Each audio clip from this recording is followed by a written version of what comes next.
It's a beautiful Thursday morning, and I would like to welcome you, lovely listeners. Thank you for joining us on Talking Point this beautiful Thursday morning, the 4th of March 2021. This beautiful morning, we'll be discussing, as usual, issues that affect the Nigerian economy and the workforce at large. But you know how we do it. Let's go first to take up the headlines, and after that I have a guest in the studio here with me. He is none other than Mr. Sunday Alifia. You're highly welcome, sir. Thank you.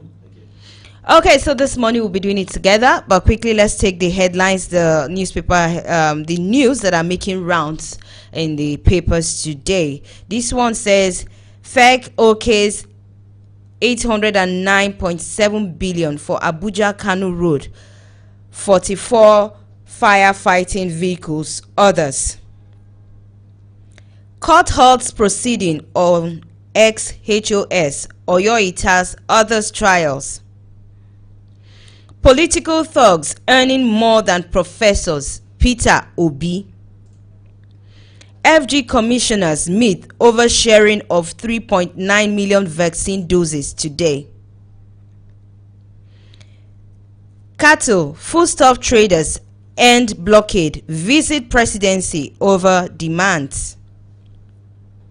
Sanwo-Olu sounds tough as trucks return to Apapa Highway.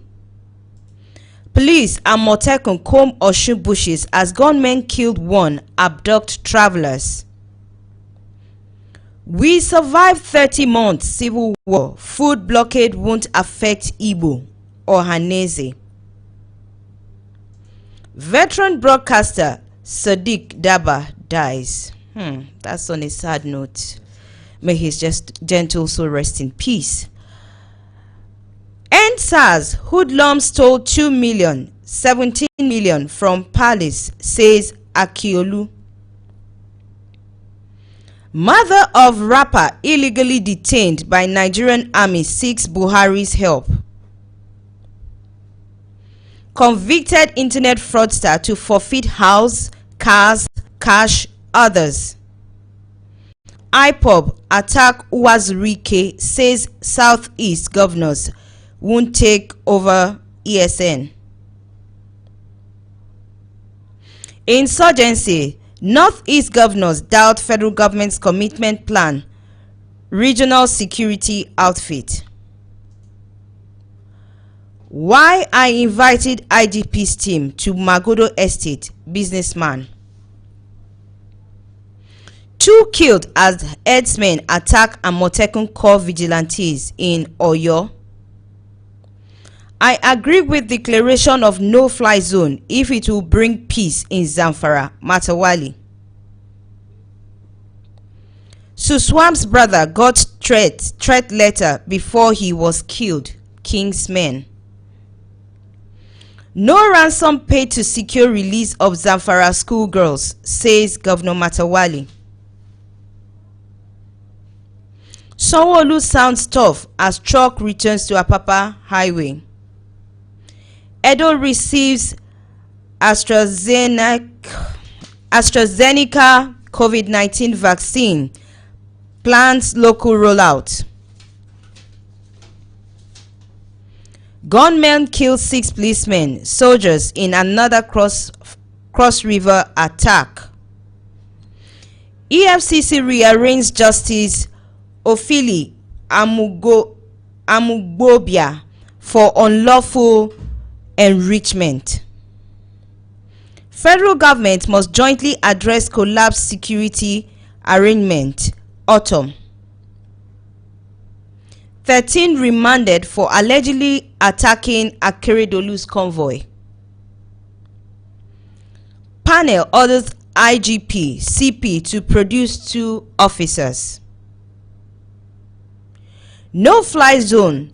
FG APC plots to take over Zamfara, PDP. Political undertakers behind Okorocha's recall move ex-governor Aide. ACF extend no-flight zone to Benue, Borno, Taraba. Oyo won't provide land for ranching, says Makinde. These and other news headlines have been making rounds today. So with me in the studio, like I said, I have a very vast, analyst, somebody who has a very expansive knowledge in the happenings around Nigeria, and we're going to be looking at the issues that are affecting the Nigerian economy and how we can provide solutions to them, and the issues affecting the workforce generally. Do not forget, you're listening on Workplace Radio. Find your voice. This morning you can find your voice by joining the conversation. You can call in our studio lines on 081 2070 4787 to be part of this conversation. You can also send in your comments on our Facebook page to be part of this conversation. And if you have someone around the globe who you think should be listening to this discourse this morning, you can quickly tell them to download our mobile app on Workplace Radio. Workplace Radio, Workplace together. There's no space in between. Workplace together. They can download our mobile app and listen to us. Okay, let's quickly look at the issues that we are taking one after the other. The first issue that we're going to be looking at this morning says political thugs earn more than professors. Wow, political thugs earn more than professors. What does this have to tell us? Let's quickly see the news. Let's see what we have on the news this morning.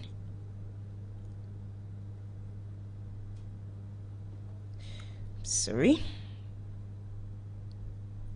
Okay. A former governor of Anambra State and the vice presidential candidate of the People's Democratic Party in 2019 general election, Mr. Peter Obi, has described Nigeria as a sad irony where political thugs earn more than professors. Obi stated this on Wednesday during the presentation of the book authored by Professor Chinyere Okuna of the Department of Mass Communication, Nnamdi Azikiwe University, Oka, Anambra State.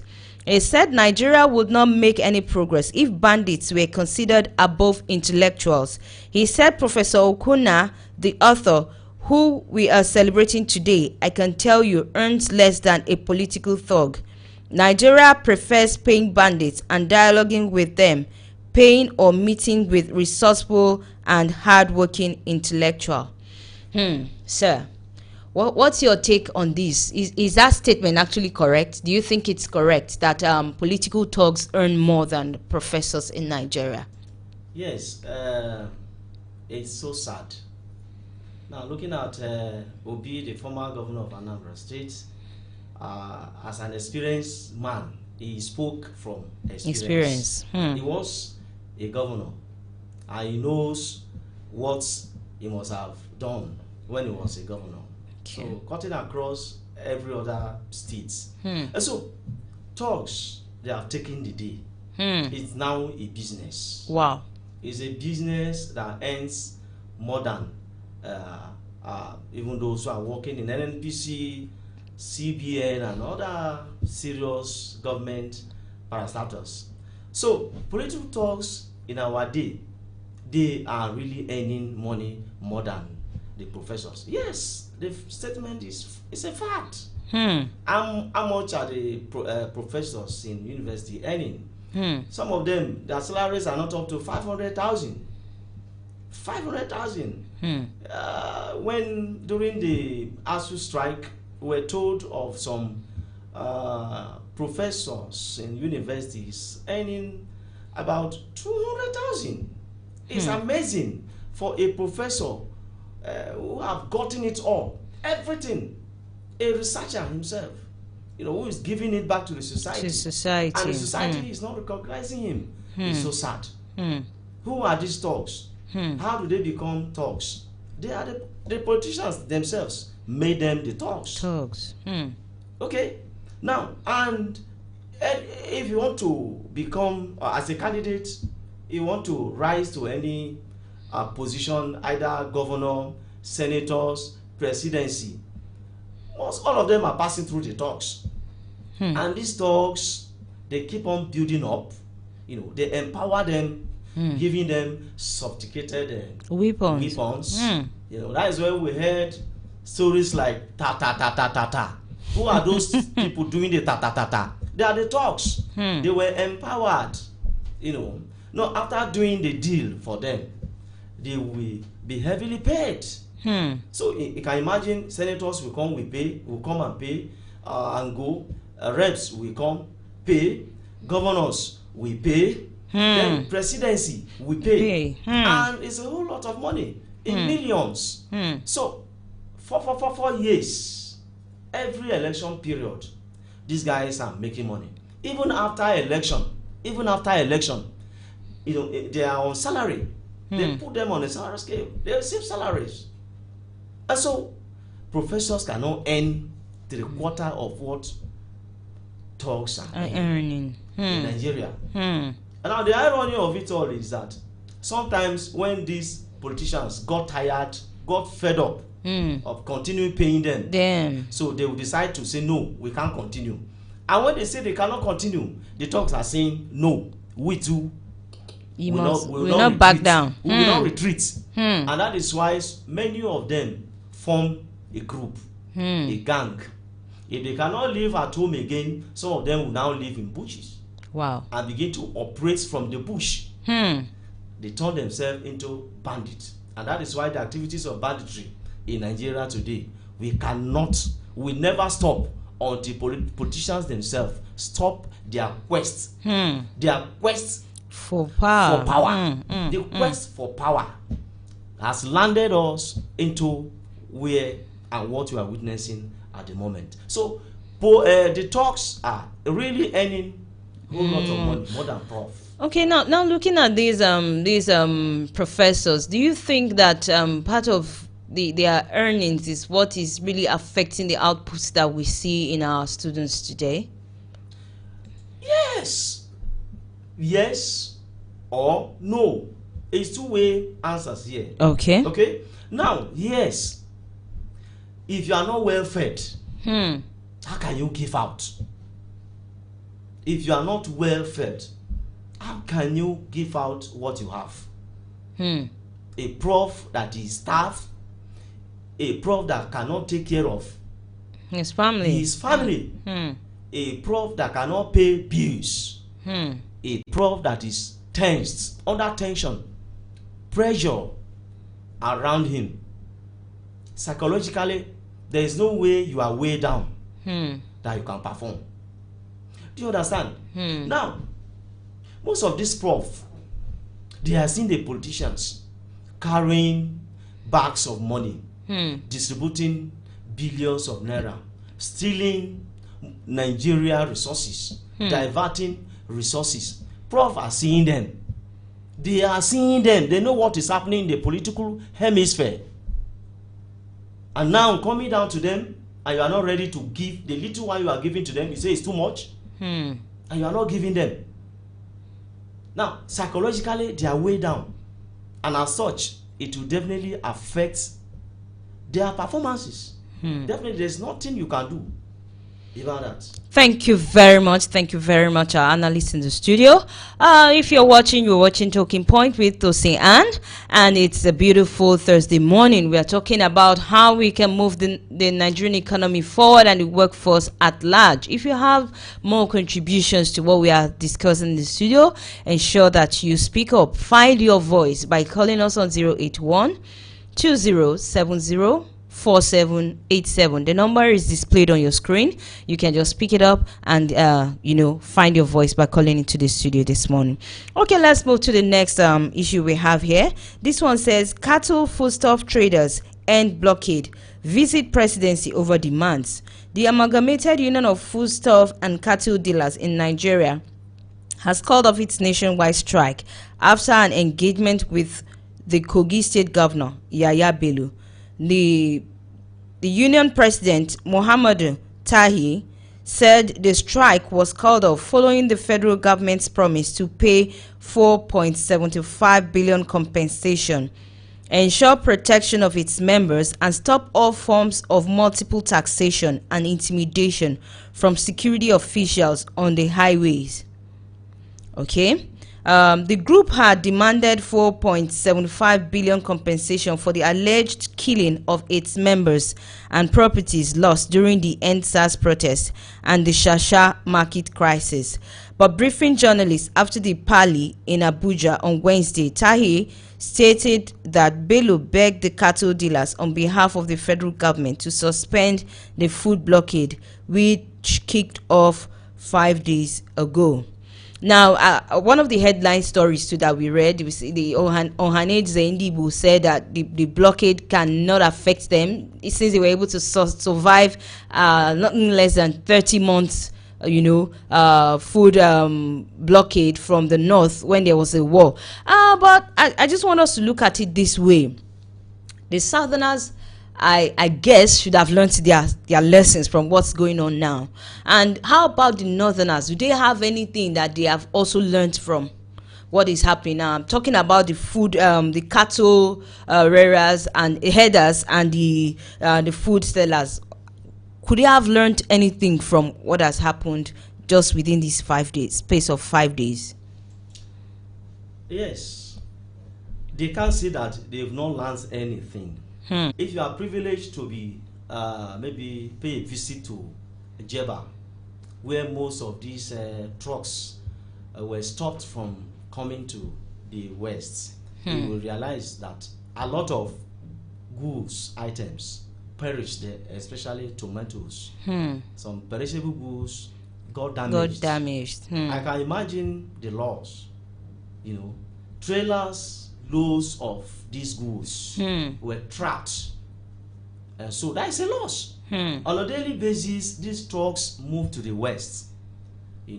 They sell them and they return back, coming back again.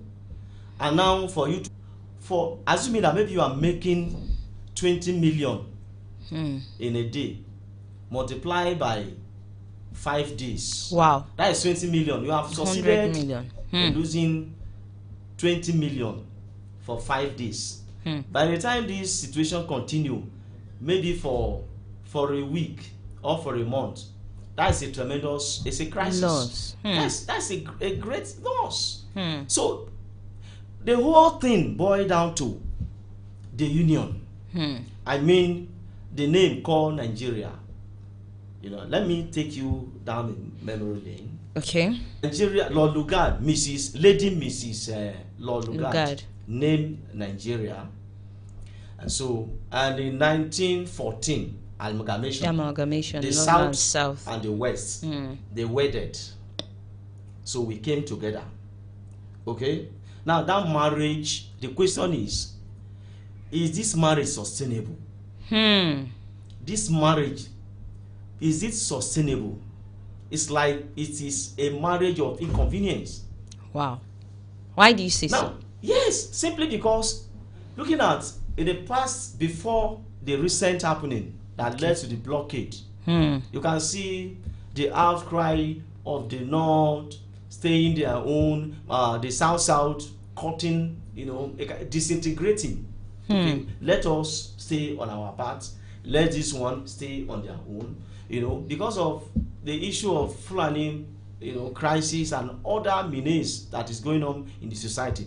The West felt that the marriage should not continue because they are continuing staying with this their counterpart. The North is endangering their lives in the area of kidnapping, incessant kidnapping that is going on in the Southwest, killing of farmers, headers clashes with the farmers and several things. So the marriage is shaking. Invariably it is shaking. But the Northerners too are being kidnapped. Here and there we hear that school students have been kidnapped here. So number of people have been kidnapped as well. Yes, the Northerners, they, in fact, I can't say on the radio here their own problem. For security reason, I will not say anything on that. But the issue is that it is predominant in the north. It's like they are used to it. Yes, but those who are not used to it are saying, no, we are fed up. Please leave our terrain. Leave our terrain. So the security situation is not peculiar to, it's cutting across the nation entirely. And that is why when this administration came into power in 2015, they said that security is one of their top agenda. Economy is one of their top agenda, and other things. But the question today is that have they succeeded economically? Nigeria they told us that we are out of recession. But the indices on ground does not show that we are out of recession. Out of recession in the actual sense. Yes. So those are the things. So there are so many factors. Now, the security wise, the man has he succeeded in the security? And the answer is no. And that is why it is spreading like a wildfire on a daily basis. So it's causing crisis. It's leading to ethnic crisis because the perpetrators, the alleged perpetrators of this crime, are the northerners, the herdsmen, the herdsmen. So the Southwest felt that if most of the perpetrators are coming from the herdsmen, and the herdsmen are Fulanis and the Hausas, then and that is why the crisis started, leading to the blockade. Now, those people have laid down some demands to the federal government. Do you think that, everybody is laying demand? This one is laying demand. NSAS is laying demand. The police are laying demand. Everybody is just bringing everything to the table.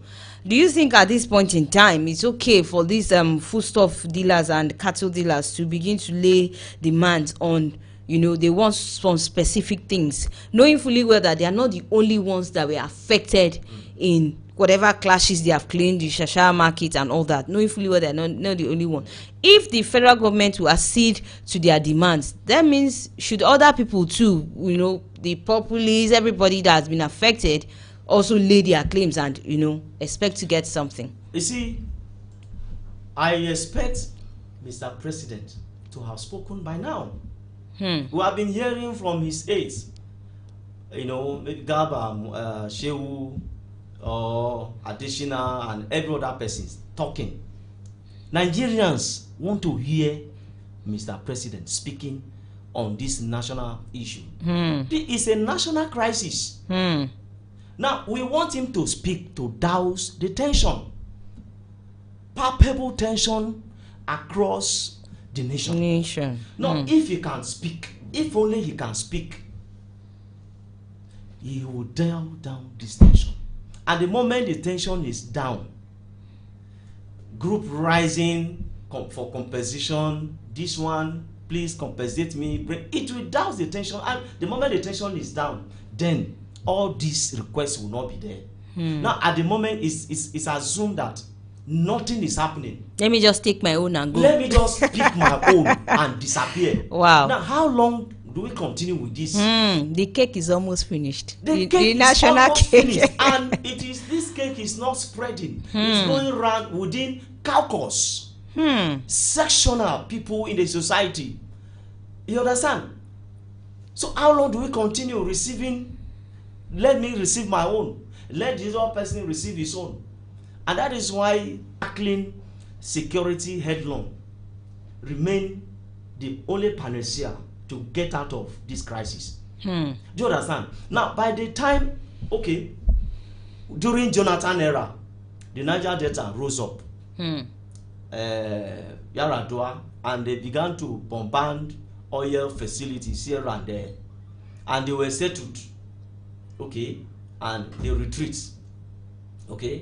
Now they withdrew. Then before you knew it again, other group rose up. The Boko Harams. They rose up. Then as we are talking, we now have bandits, then kidnappers, herdsmen. Wow. Then tomorrow another group will rise up and will begin to settle them. Settle. How many people should they come to settle?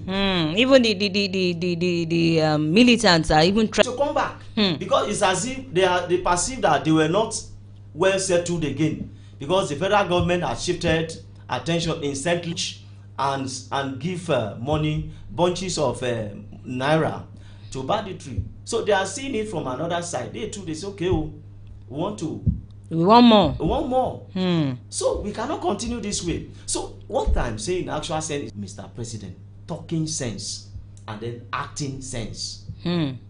Do you understand? There's what we call locution. Okay. That is What's that? what you said. Then illocutionary, what you have done. Perlocutionary, Okay. the effects of what has happened. Now, most of our politicians, illocutionary, locutionary, they will just speak, Say it. say it, but they are not matching their words With their actions. action. Hmm. Okay, the president gave instruction yesterday: shoot at sight whosoever is carrying AK-47. These are locutionary statements. Okay, these are locutionary discourse. He has said it, but illocutionary, The doing. are they going to match the word with action? J.L. Austin, a mass communicator. So politicians in our time don't match their words with their actions. So, and that is why a lot of things are happening. Even citizens don't even take them Serious. again, because we see their statement on the pages of newspaper and television, but these statements are not no action. So by the time we begin to see their action, more of their action than their statement, then things will begin to work fine. Thank you very much, my analyst, for bringing your wealth of knowledge to the table this morning. Okay, let's look at another issue we have at hand.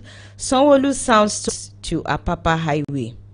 Lagos State Governor Mr. Babajide Sanwo-Olu has vowed to publicly mention the names of prominent Nigerians behind the gridlock situation in Apapa and environs. The Nigerian Ports Authority had on Saturday inaugurated a new call-up system designed to permanently address the movement of trailers in and out of the port, traffic improvement along the corridor. However, contrary flow of traffic following the commencement of electronic call-up system for ports operations, the Oshodi-Apapa Expressway had been on total lockdown as fuel tankers and containerized vehicles parked indiscriminately along the road. Sanwo-Olu, according to a statement on Wednesday, spoke while inaugurating the newly reconfigured Lekki 1 and 2 Abraham Adesanya roundabout, Lekki.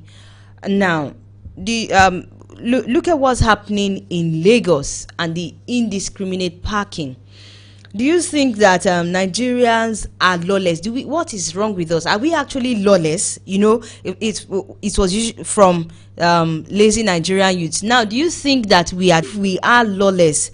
What will this lawlessness? What do you think it can cost us? That's if we are lawless.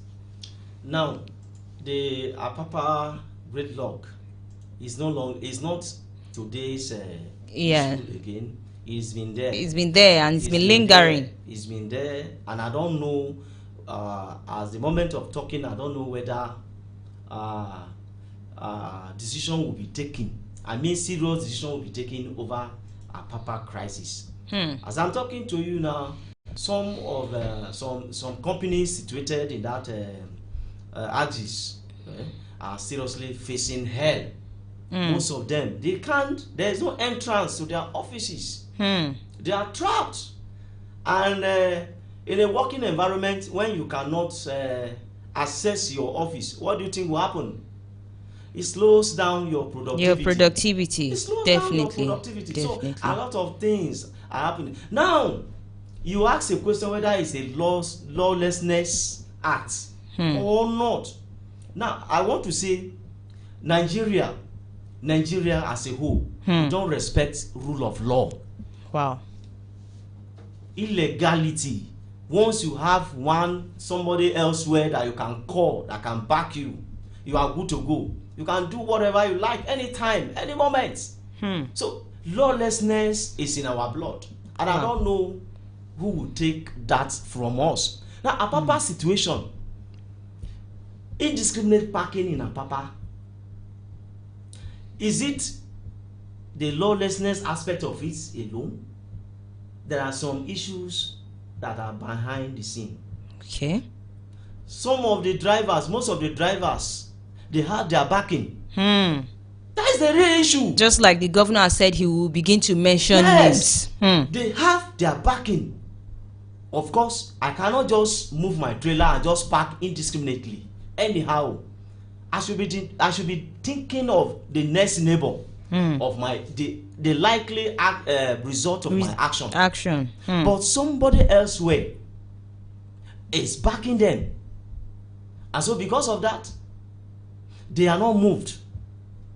Also, until if the governor Sanwo-Olu is able to identify these people, name them, and then maybe punish them, bring them to book. But if they are, high and mighty, if they are citizens of the high and mighty, then that's another different ball game. So that is a problem we are facing in this country, that we cannot implement law to the latter. Sorry, let me just cut you a bit and divert a bit. Do you think that, the governor of Zamfara has said, or is it governor of Niger State now, that said he will also name names of people behind Zamfara? We hear the names of those behind the kidnap, and now this one too is saying names. Do you think that mentioning these names will actually have any effect on what is happening in our society now, or it's just like going to be like the, what did you call that, locution? Yes, locution. That it fall back to that that scholar statements trying to, that is speech act theory. Locution. That is what he said, and the question is, did he really meant? Will he carry out action based on what he has said? So Zamfara State governor came out, that is about a week ago, that I'm going to name names of people behind the banditry in my state, and I was happy. But knowing the real politicians in this climate, I know that he will never dare it, because there are people that are highly placed. There are people that even contributed, bringing him to power. Okay, there are people that are dining and whining with the who is who in the society. So he will not. He just a threat. Okay. He will not name names. Sorry, we have a call. Let's take this call. Hello, good morning. You're welcome to Workplace Radio. Who are we speaking with? Who is on? Hello.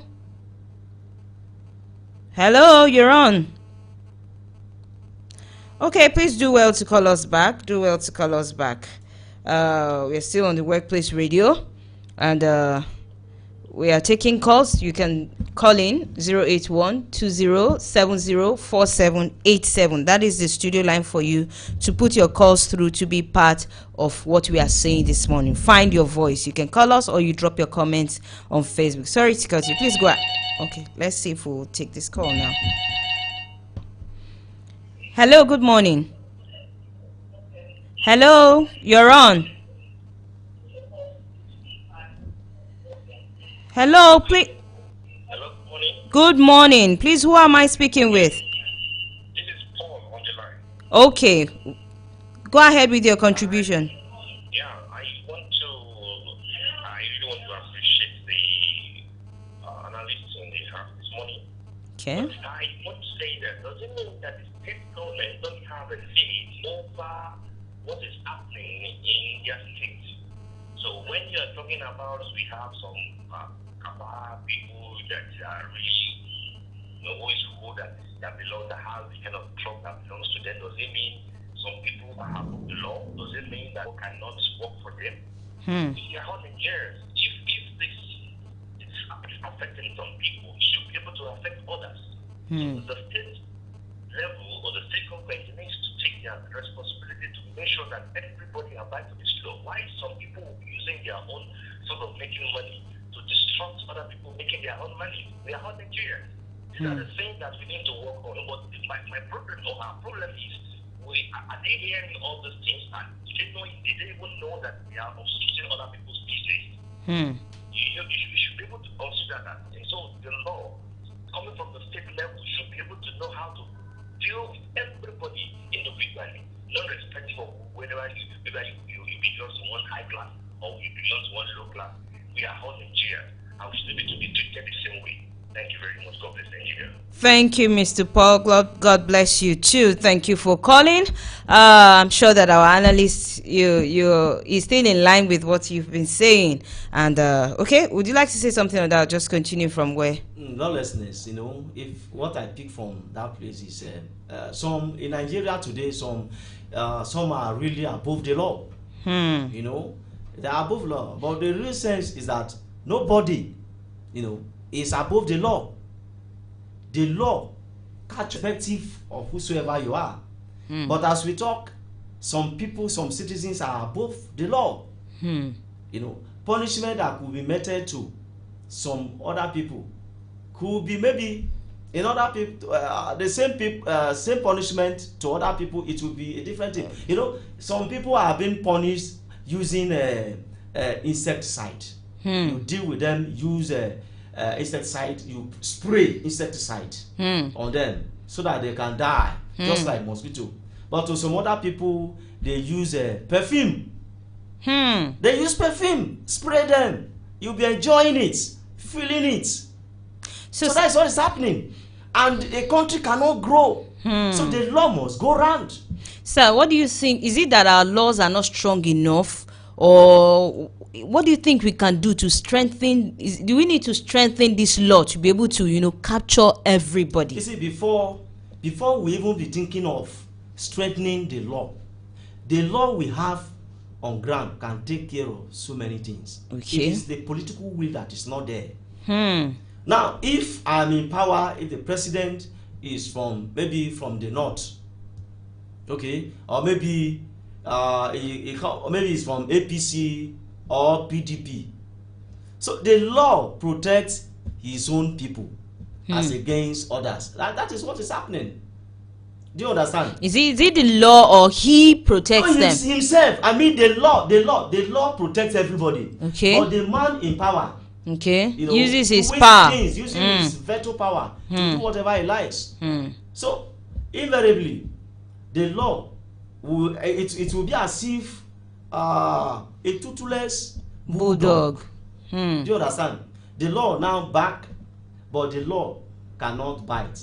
But the law back and bite some people. Then to some people, you only back and not bite them. So the whole thing is centered on who is on the power, who controls, who implements this law. So it is a political will that is causing the whole thing. Thank you very much. Of trying to strengthening the law, the law we have on ground, we can make use of that. Just implement it. It will take care of everything. Thank you very much, our analysts in the house. Let's quickly move. We still have a few topics that we need to discuss, and our time is moving very fast. This one says EF's Ofili Ajumogbobia for unlawful enrichment. The Economic and Financial Crimes Commission on Wednesday rearranged Justice Rita Ofili Ajumogbobia before the Federal High Court in Lagos on 15-count charge bordering on unlawful enrichment, breach of trust, and money laundering. The Wednesday fresh arraignment before Justice Mohammed Lima came from the EFCC applied to the court to withdraw the names of her co-accused, a senior advocate of Nigeria, Godwin Obala, from the charges. The court granted the request and Obala was accordingly acquitted and discharged. Justice Ofili Ajumobia pleaded not guilty to the charges. This one is a very it's I don't know, it looks somehow to me, but does it now mean that if a justice who is supposed to be holding power, meting out justice, is now being accused of injustice, where does it leave the hopes of common Nigerians on the street? So let me quickly drop this saying that it is hunter that is being hunted. Very true. Yes, hunter is the hunted. Okay, and so the one who's supposed to catch, to deal with criminality, crimes, in the land, is the one that is being chased. So that is the irony of the typical Nigerian man. Irrespective of their position or who they are in the society, there is that thing in their blood that they cannot do without. But I thank God for the new EFCC chairman, Bauer. And so if he can continue the case, if successfully he can handle that case, then I think it will serve as a deterrent to others. But then, and it should be able to keep a check on the judicial system of Nigeria, that somebody is waking up to do something. Yes. Like in the past. But another thing is, how far will we go? We have seen some cases, being swept under the carpet. Some cases like that, and halfway they just sweep it under the carpet. Abandon the case. The judge will just say, I can't continue with the case because some things that are happening that are made him to discontinue the case. So if Bauer can continue with this tempo, then I think it will be a good development to that aspect of the country. Corruption has made this nation down beyond imagination, and we must come out of it for us to go and move to the next level. Thank you very much. We really appreciate your contributions this morning. Our viewers out there, remember that you can still find your voice by calling us or dropping your comments on Facebook. Engineer, do we have any comments on Facebook for now? Okay, so you can drop your comments on Facebook, or you simply put your calls through so that we can, fix Nigeria together. We can help rejig those things that we need to talk about in Nigeria. Okay, this one says, it's just an extended story. Anyway, it has a basis. This one say, ACF extend no-fly zone to Benue, Borno, Taraba. The Arewa Consultative Forum has welcomed it as a no-fly zone and requested that the declaration be extended to Benue, Taraba, and Borno State. He said extension to Benue, Borno, and Taraba will help check the alleged dropping of arms by helicopters in the state. National Publicity of ACF, Emmanuel Yawi, said, first, the chairman of ACF, Chief Audu Ogbe, congratulates the people of the state on the safe release of the kidnapped pupils from the government girls' school, secondary school in the state. He is also happy with the He is also happy with and commended the federal government's decision to ban flights in the state. He is therefore pleading with government to extend the ban to other states like Benue, Taraba, Borno, where there are rumors that helicopters frequently drop arms for bandits and insurgents operating in these states. Now looking at this, if there's no security in a state or in a country, definitely the economy is going to be very weak. Very weak, and that's what we see in Zamfara state. Zamfara is almost a shadow of itself. Do you let's take it from the beginning. Do you perceive that there is any political undertone to saying that they should declaring Zamfara a no-flight zone? As we know, this party and that party. In fact, there was another newspaper that carried it that the governor said he was not aware of that pronouncement. He just heard it, that he wasn't consulted before declaring the state a no-flight zone. And this one, the ACF now says they should also ensure that the border states around should also be included in the no-flight zone. But do you specifically think there's a political undertone to specifically declaring Zamfara a no-flight zone area?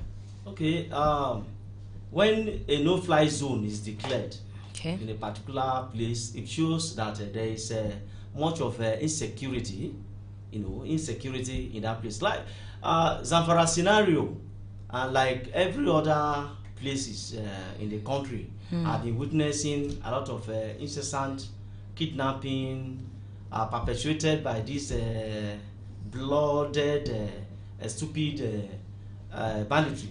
And so when the president declare a no-fly zone, it is expected that it was declared no flights, no flights, no movement of flights.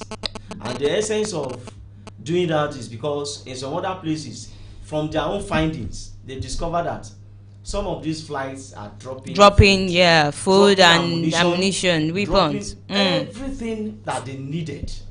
Okay, they drop ammunition. Okay, now I'm curious. It's strange that up to now, Nigerian security outfits were unable to come out concretely to tackle this menace.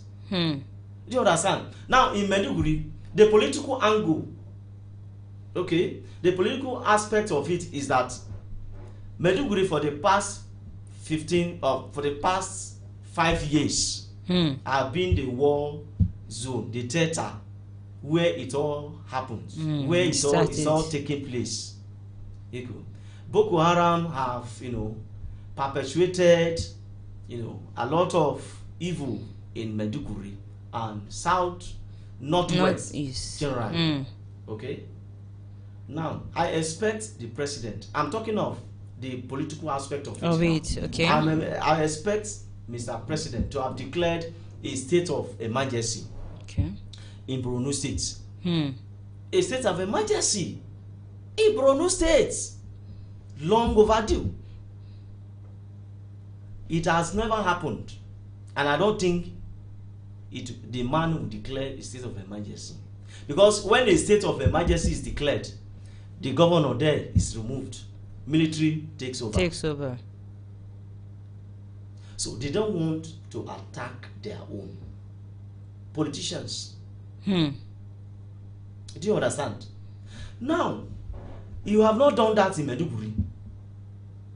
You have not done that in Katsina. You have not done that in several places. I mean, not just a mere fly zone. Stop a no-fly zone. I mean, okay, let's just say a no-fly zone to those areas, let alone a state of emergency. We ought to have declared a state of emergency in some of these states before now. Now, political angle, as I'm saying, like the PDP will be saying, okay, this man is planning to remove our own governor. You can imagine, the governor said he wasn't aware, he was not carried along. Politically, that is the angle people will be saying, that it's a kind of, he's trying to remove the governor and replace him by the military. So Benue also ought to have been given a no-fly zone too, although Benue was formerly APC states, then now PDP. Okay, maybe let's just wait. Mr. President is already in action. Let me just say action has commenced. Looking at the statement of yesterday. Okay. So let me watch out whether he will still declare the same Benue State and some other places a no-fly zone, so that the whole thing will level. Okay, looking at how far our security people have been able to, handle the situation of security in Nigeria so far, people have been agitating, saying that why can't we call on ECOWAS? We are part of them. Why can't we call on, foreign aids to help in curbing this security? Do you think there's something really, stopping us from getting aid from them? We know when there's trouble outside, Nigeria is the giant of Africa. You will see our soldiers being sent out to other, African countries to go and fight. Do you think why are we not proactive in that area? Why are we not looking at that as an option? Now, the whole thing centers on political will. Wow. Are we ready to fight, to take this war to where it is? Are we ready? Now, it is okay, that suggestion is very, very okay for us to, contact ECOWAS, because you are a member. Some time ago, we were doing that. Cameroon, they brought their own army and some other African nation, together to form a multinational task. Soldiers, have them like that. But later, I discovered that they withdrew and back to square one.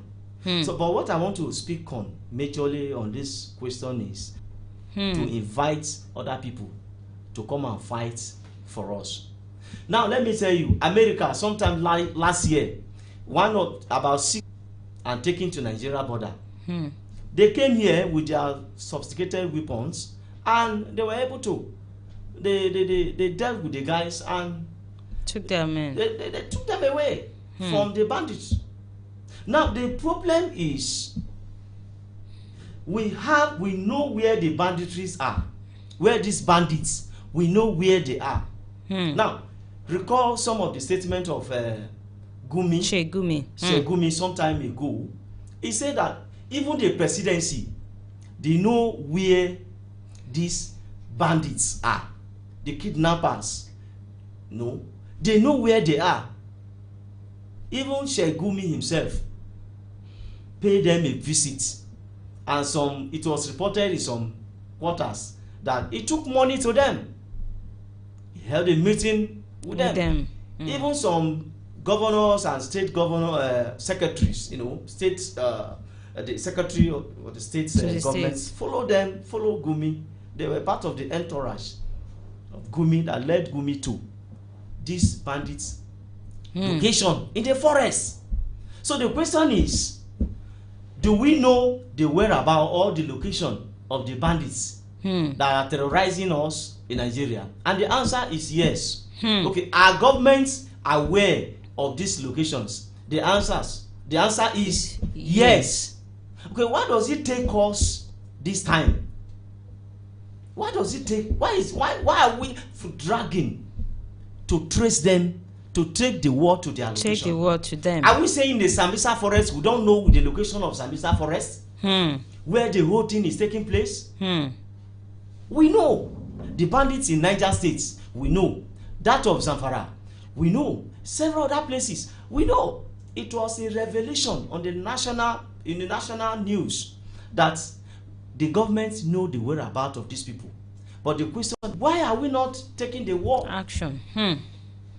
What is so with that, there is no way we can seek for help. We are not ready. We cannot exploit our own strength first. I mean, Nigeria, we have the strength. If you cannot exploit the strength that we have, we shouldn't expect another person to come and help. So meaning that the political angle is that something is fishing. Something is fishing. Until we are committed to the cause, until we are committed to this war, it will still be chasing us. And it's getting worse by the day. It is. Let me tell you, in just 2 months, over 700 students in those states, in Niger, Katsina, and Borno, Zamfara, were kidnapped, taken to an unknown destinations. Over 700 students. Now, in less than 2 months, the bandits have made over 10 billion naira. Over 10 billion naira. They receive from the privates, they receive from the governments. And the government are telling us that they have not paid any ransom. A lie from the head. So invariably, these guys are making money. They are making hell of money. Imagine what kind of business will you be doing, and you are getting 2 billion in a month, in 2 months. That's a whole lot of money. Instead of the government taking the war to them, government succeeded in taking money to them. So by the time they get money from this kidnap today, the zone location kidnap again. Now we have people that are mediating. Do I call them mediator or I don't know why these people pay them, sneak in, pay them visit and give them money, and they cannot tell us, or they cannot take action to bring them down. So that is why shoot them, bring them down wherever they are. The action of the president as at yesterday, until I see it happening. Else, I don't believe. Thank you very much, our analysts in the house. You've done a very wonderful job today. Thank you to everyone out there who is viewing and and will still view this video. I'm sure that you will love to drop your comments. Do well to drop your comments, because we are ready to read and we are ready to see how we can, build Nigeria once again. We are not giving up on Nigeria. On a final note, my analyst, what would you like to say to people listening, people watching globally? Yes. Nigeria is our country. You have said it all. We are not giving up. No matter whatever happens, we are not giving up on what is happening in our terrain. But my advice is that let us be committed to the cause of whatever is giving us hell. Whatever is trapping us in this country, trapping us down economically, socially, and politically. Let us be committed to the cause. Then above all, sincerity. We must be sincere. Because if you are not sincere, there's nothing you can do that you will succeed. So sincerity on the part of government is highly needed for this cause. Thank you very much once again, Mrs. Sunday Alifia. Thank you for coming on Talking Point this morning. I would like to say a very big thank you to the engineer in the studio, Engineer Kennedy Paul, and to the studio assistant, engineer. Thank you so much. Thank you to my producer, and to you most especially who have been watching and is still watching Talking Point. Thank you. I really appreciate you. Thank you to Mr. Paul that called in. Thank you for your contribution. Remember, you can always find your voice on this platform. Workplace radio. You can always find your voice. We need to speak up, we need to speak out, we need to speak for the betterment of mankind.